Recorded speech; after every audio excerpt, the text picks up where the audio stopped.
Hey, welcome to Poet, Writer to Writer. I'm with my old friend Jacques Fleury, and he has a new book out, Chain Letter to America, The One Thing You Can Do to End Racism. Um, and let me read a brief bio of Jacques. Jacques Stanley Fleury is a Haitian-American poet, journalist, theater reviewer, educator, and Boston Globe featured author of 3 books that are available at the Harvard Bookstore, the Boston Public Library, and online. He holds an undergraduate degree in liberal arts and pursuing graduate studies in the literary arts at Harvard University. His magnum opus is Chain Letter to America, The One Thing You Can Do to End Racism. It's a gathering of essays, respective contributions to our society, embracing multicultural identities. He is published both locally and internationally in the Boston Globe, Poets Reading News, National Public. He's appeared on National Public Radio, and published out of California's national network of street newspapers, where his writings are reproduced and translated over 120 counties within Asia, Africa, Europe, North and South America, and the West Indies. He's made personal appearances at Northeastern University and Harvard University. His C-Day, A Lighter Shade of Blue, is a lyricist in collaboration with folk group Sweet Wednesday, is available on iTunes and Spotify to help benefit Haiti charity St. Boniface. He is a Cantabrigian living in the great states of Massachusetts. Well, welcome. Welcome. Welcome, Doug. Now, thank you for having me. Yeah. Well, Jacques, I will say that this book is very germane for these times. I know you've been working on it for a long time, but I mean, particularly now. You want to comment on that? Yes, I was preparing for it, and you yourself told me that my first book, Sparks in the Dark, was prophetic. It was a continuation of that book. So you called it first. Okay. And so tell me about,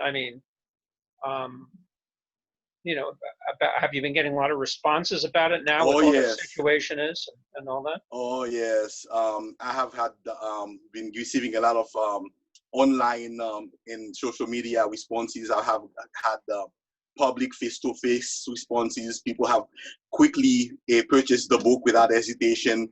Within like 30 seconds of looking at it, they were buying it. Yeah. And that was before the George Floyd incident. So I've been very grateful to have had that type of response. It's really, particularly at my church in First Parish in Cambridge, and the pastor who I gave a copy to is the first, I think, African American pastor they had over there, and he was thinking about having me do a workshop, and because they have a race awareness study that they do yearly to bring away to teach the church how to be anti-racists, and so the book couldn't come at a better time. Now, I was going to ask you that it says the one thing you can do to end racism. I mean, what is that one thing you can do? The subtitle. Well, I think the one thing you can do to end racism is to read the whole book, dog. Oh yeah. No, but if you had to say, what? I mean, if you had to give a synopsis of how you would end racism, what would you say? I'm thinking that might be too of a simplistic answer to give, but for me, I want people to read the book collectively and figure out what that is, because that one thing for me may be not that one thing for somebody else, because everybody experiences racism differently.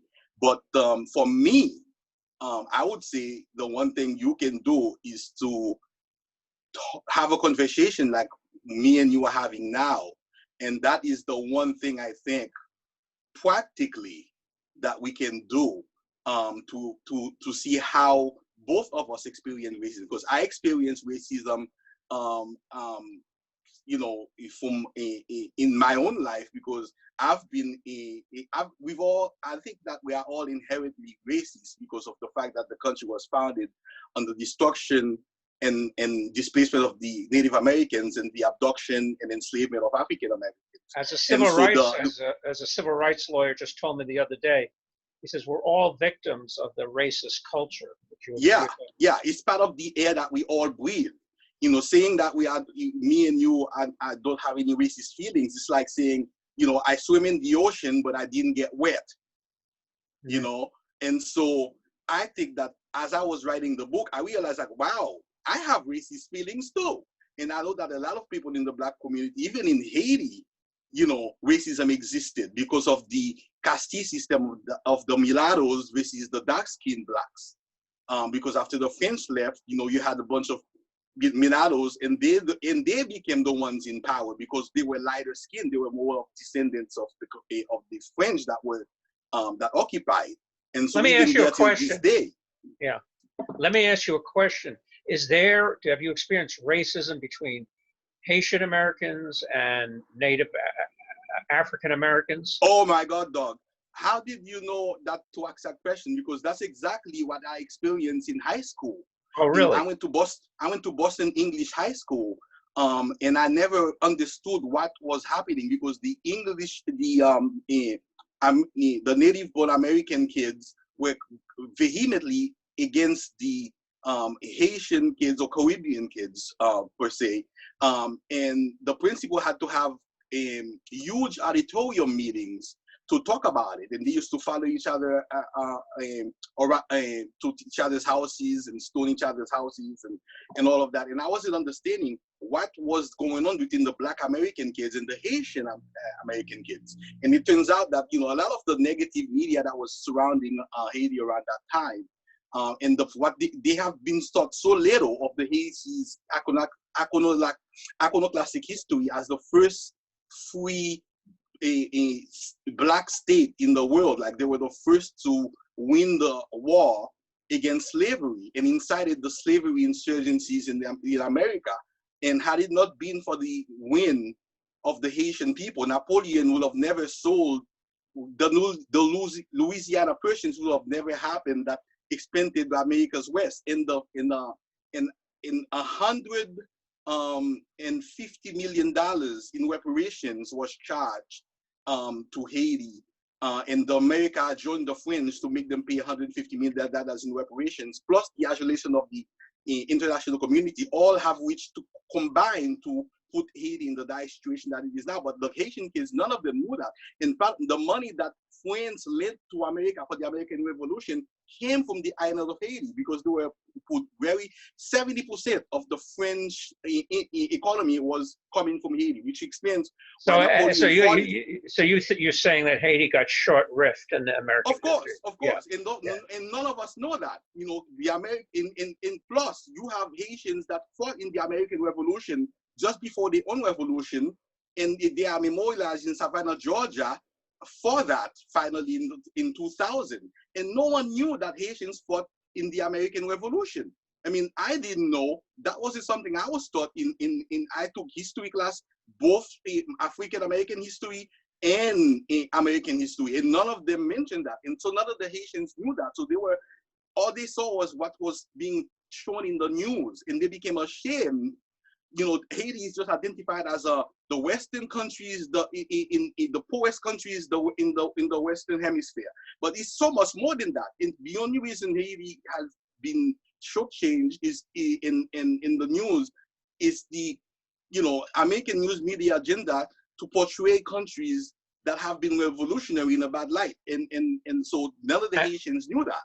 You deal with this in many of the essays in this book, right?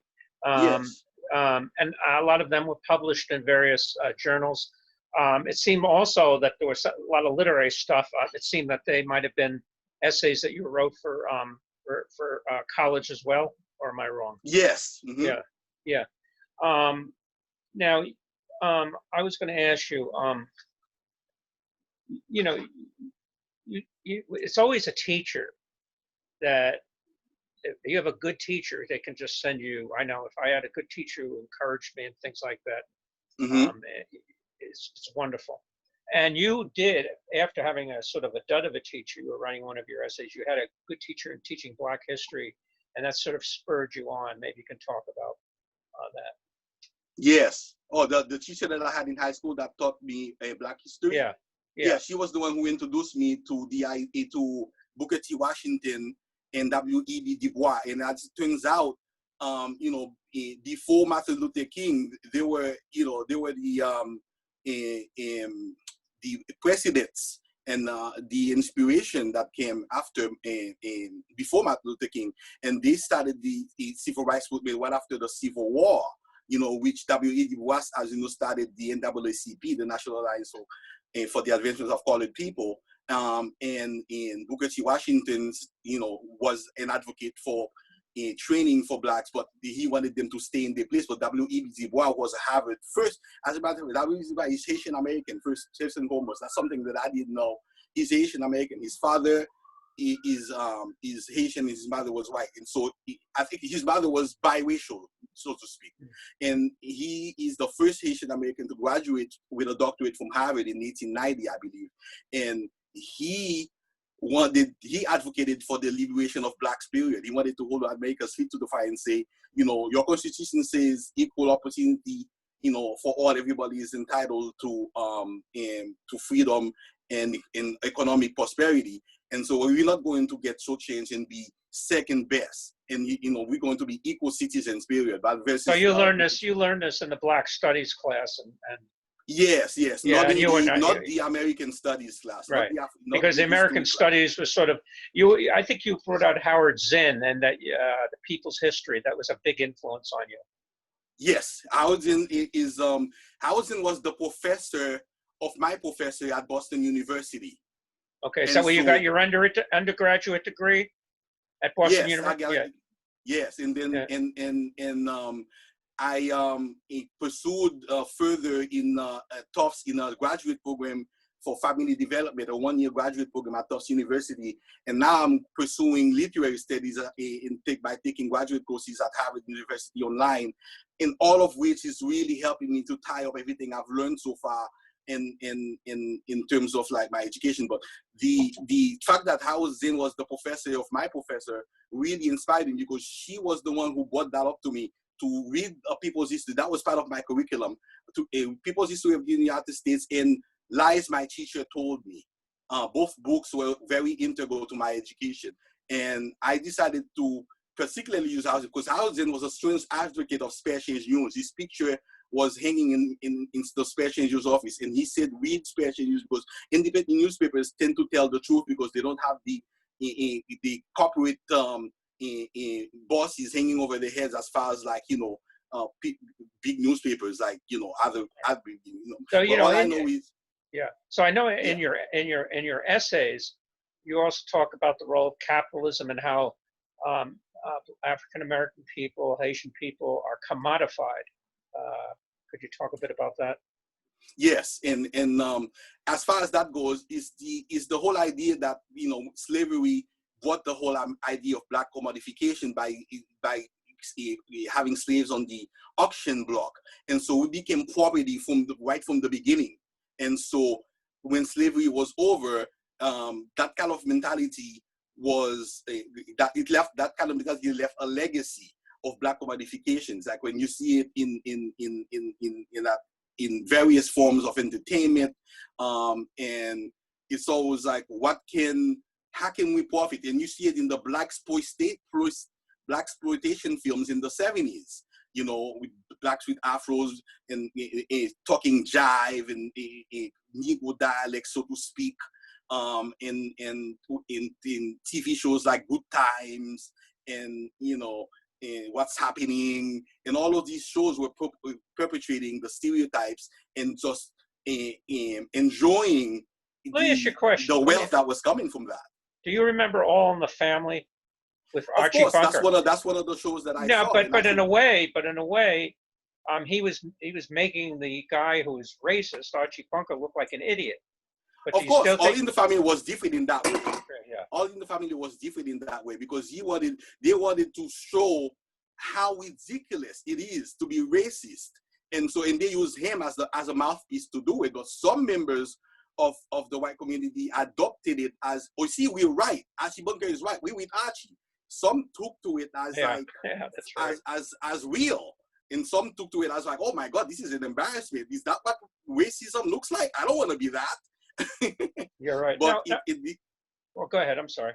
yeah, but at the end of the day, you know, all of them brought awareness to, you know, how different parts of society saw racism. You know, some people see it as, you know, I'm not Archie Bunker. Some people see it, well, I am Archie Bunker.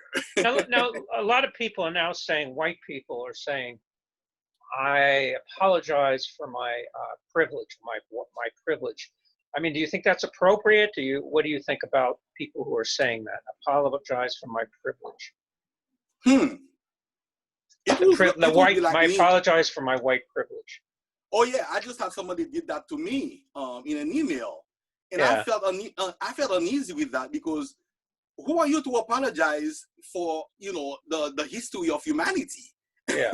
You know, it's like, that's pretty. I think that comes as pretty self-important, and it's almost like saying, well, you know, I'm going to mitigate your pain by apologizing as a white man for what's been done to you. And that's not what this is about. What this is about is changing policies to make sure that everybody is treated equally, and in changing views, and to make sure that people see each other as human first and foremost, and not as a black human or a white human. So apologies don't do anything but say, acknowledge that racism exists. You know, we've done that now. Now we need to move beyond the acknowledgement. No, but what I'm getting from you is that we really have to confront our racism in order. I mean, I'm a Jew, and I'm sure you have preconceived notions of a Jew, and I know I have preconceived notions of Haitian. Yeah, because I've been I calculated. I have a Jewish friend from college, and he used to tell me how how frustrated he used to feel. Right, but I don't have black skin, so I could easily pass for anything. You can blend in. You can blend in. But what I'm saying to you, black skin, so you can. But I mean, so if we were to confront our racism, it would be very hard, wouldn't it? Yeah, yeah. You would have to challenge everything that you've known all your life. Yeah. And that's no easy task.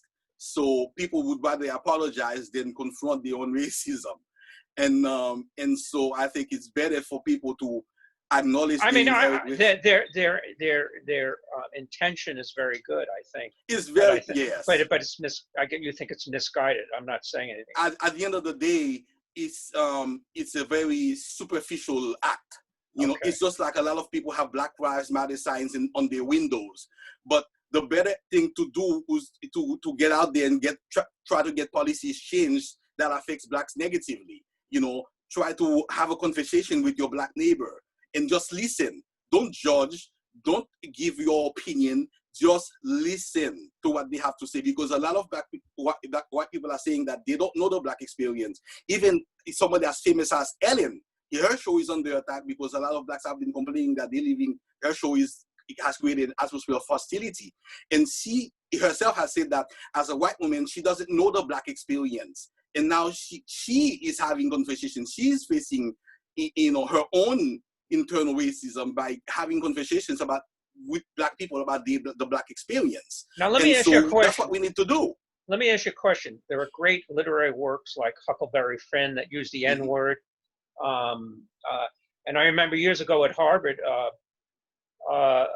Saul Bellow, the famous novelist, someone asked him, why do you use words like, negative words for Jews and blacks and everything in your novels? He said, well, that's how people talk. I mean, this is, I'm not going to write, I'm not going to put Native Americans or whatever, but people, in dialogue and things like that, because I want to give an accurate perception, something that's going to be real.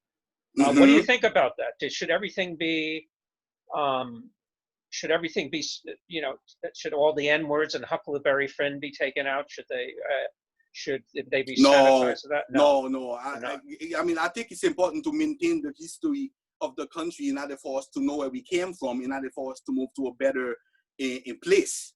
If we don't know what happened and how things were back then, how would we know how to change? If you don't know something was wrong, then how would you know to make it right? Right. I mean, in my own case, being Jewish, they still have the concentration camps there, and I'm glad they do. I mean, even though many of my people were killed there.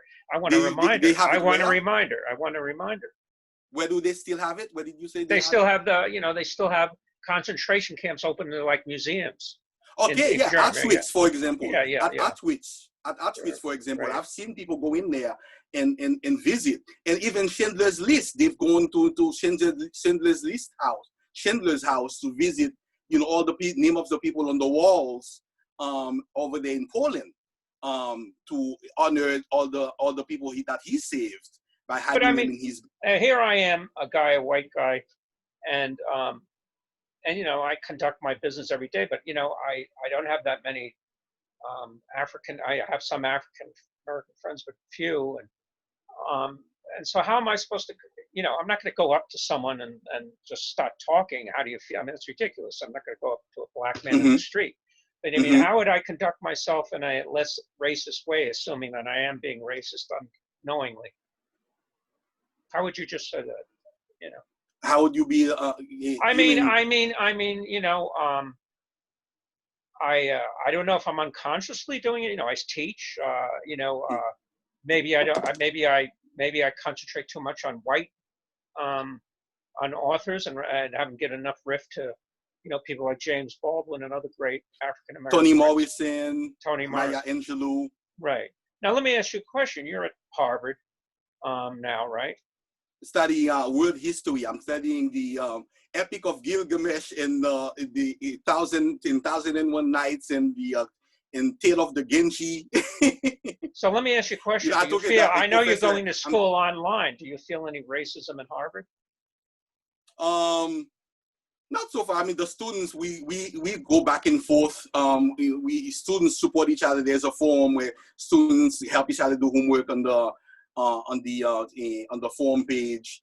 And so far, so good. People have been really open-minded, and whatever they have to say, they say it in an intelligent, fair way. It's not about personal attacks. It's just legitimate questions, much like you're doing with me. And so far, I haven't had any issues with anybody from Harvard. No. I've known you for yeah. Oh, go ahead. I'm sorry. Go ahead. I'm sorry. Just very supportive. So far, online has been very supportive, and because we're all very interested in those classes are not easy, And so when you have a bunch of people, so we bonded in that way, because we all going for the same things. Is this in regular Harvard or at the extension? No, it's Harvard. Yeah, right. Regular Harvard school. Yeah, wow, the Harvard University. Wonderful. And Professor Dame Walsh and I think Martin, he wrote a book about world history that he had a book signing at the I believe at the Harvard bookstore. I missed it, but he's one of my professors. I think Professor Martin. Wonderful. So let me ask you a question. What do you do? I mean, I know you've been a journalist for many years. I mean, I'm a. What do you do now? What? Academics. I do academic support for Cambridge Public Schools. Now, so you're like tutoring and all that. Yeah. I mean, academic support, and I also do what do you call that? Academic support classroom where I teach a whole class in the area of writing and literature. And what do you plan to do when you've finished all your education? Yeah, I plan to stay in the education field. I don't want to be a full-time teacher or anything, because I like the interaction that I get. I get to set up my own schedule with the students and do more one-on-one, except when I'm doing a whole classroom. But it's basically students that need help, because I find that that's the most way to connect with students after school, after the rush of the classroom in the school and everything else that's going on. When they come to you, they feel like, well, I can breathe now. I don't have to be in a rush to learn, and they find that it's very calming and very, the one-on-one experience enhances their learning. I'm just glad that I've been able to do that, because that's what I did in college. I did that at UMass. I was academic support staff at UMass, and I worked for the Upward Bound program at UMass, working with high school students. And I also work with college students, Let me ask you a question. Years ago, when I first knew you, you identified yourself as the Haitian Firefly. Do you still do that? Well, I think, I've grown from Haitian Firefly. Yes. And We've all grown. I was different too, yeah. Yeah, now I'm just Haitian American. Right. Okay. I just identify as a Haitian American male, you know, but mostly what I just want to identify as is just human, and you know, the taking a baby steps around life and learning and growing, you Now, know. But I was go going ahead. to say, this book is not just a book of essays. It's a book of poetry, Mm-hmm. and you have poetry in here. So, and actually, I don't know if you know, but I did put up one of your poems on the blog, on my You did? blog. Yeah, I told you that. But it's up No, there. Yeah, it's up there. If you scroll down, you'll see it on my blog. The big poem that you sent me. Yeah, really? Black yeah, as means of commodity? Black as means of commodity? yeah. Wow, I didn't know that. I'm sorry. That's Well, this. it's there. It's been there for about a few days. But Yeah, anyway, yeah. before we end, I want you to read that poem, if you would. Yes, yes, I definitely will because I was prepared to do that. Yeah. Black as means of commodity. It's the definitive poem, particularly now for the book. Actually, how many minutes we have? How long is it? I mean, it's only about, we have enough time for you to finish the poem. Go ahead. Black as means of commodity. Modern day black commodity, a derivative market of slavery. Black commodity, black body, black culture, black branding, fetish objects of capitalism, devalued laborers as fraught consumers, filling the coffers of the oppressors. In history's vault, as Cedric Robinson wrote in Black Marxism, to be black was to have no civilization, no culture, no religion, no history, no place, no humanity worthy of consideration. In the cacophony of this capitalist country, black men were detained in their disparate but imbricated roles, like a run of toppled dominoes, casted as commodified bodies, disparaged workers and thronging consumers looking to escape their shame by wearing labels bearing someone else's name. Today, that is their game, yet still they use this style and swagger in protest and in search of a new maneuver as they watch the usurpation of their culture scattered along the margins of society, which excludes them. Their humanity and masculinity secondary to their race in a capitalist society whose primary ideology is the working male body. But black men's souls become darkest at the crossroads of patriarchal privilege and racial repudiation. That is to say, a real man must work no matter what, but that work is hard to come by, especially when that man is black. But as commodity, they can be like Mike, like professional athletes like Michael Jordan. That is, if they're willing to see their remarkable ability commercialized. To sedate, successful blacks used as tropes to sedate and tantalize, elevate and emphasize the promise of success for those blacks who are marginalized. But history manifested in our memory has taught us that tropes are in fact like the black characters in a horror movie. They are usually the first to get the axe. Blacks as simply put, black liberation is our collective investment. But as capitalist commodity, it compels our collective divestment. Blacks need not succumb to being branded as worthy by capitalist elites who put no worth on their humanity. Thank you very much, Jacques, for joining us on Poet to Poet, Writer to Writer.